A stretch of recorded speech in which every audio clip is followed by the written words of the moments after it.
4 de jurizări, ziua în care judecătorii de secțiunea Make-up vor juriza lucrările fetelor care participă la acest campionat în secțiunea machiaj.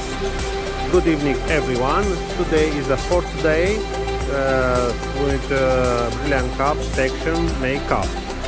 Buonasera a tutti, siamo in quarta giornata di gara e oggi la sezione di Make-up.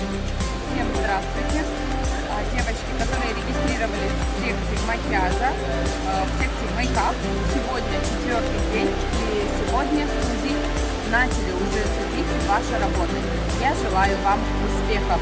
Eu vă doresc succes! We wish good luck everyone, in bocca al lupo a tutti.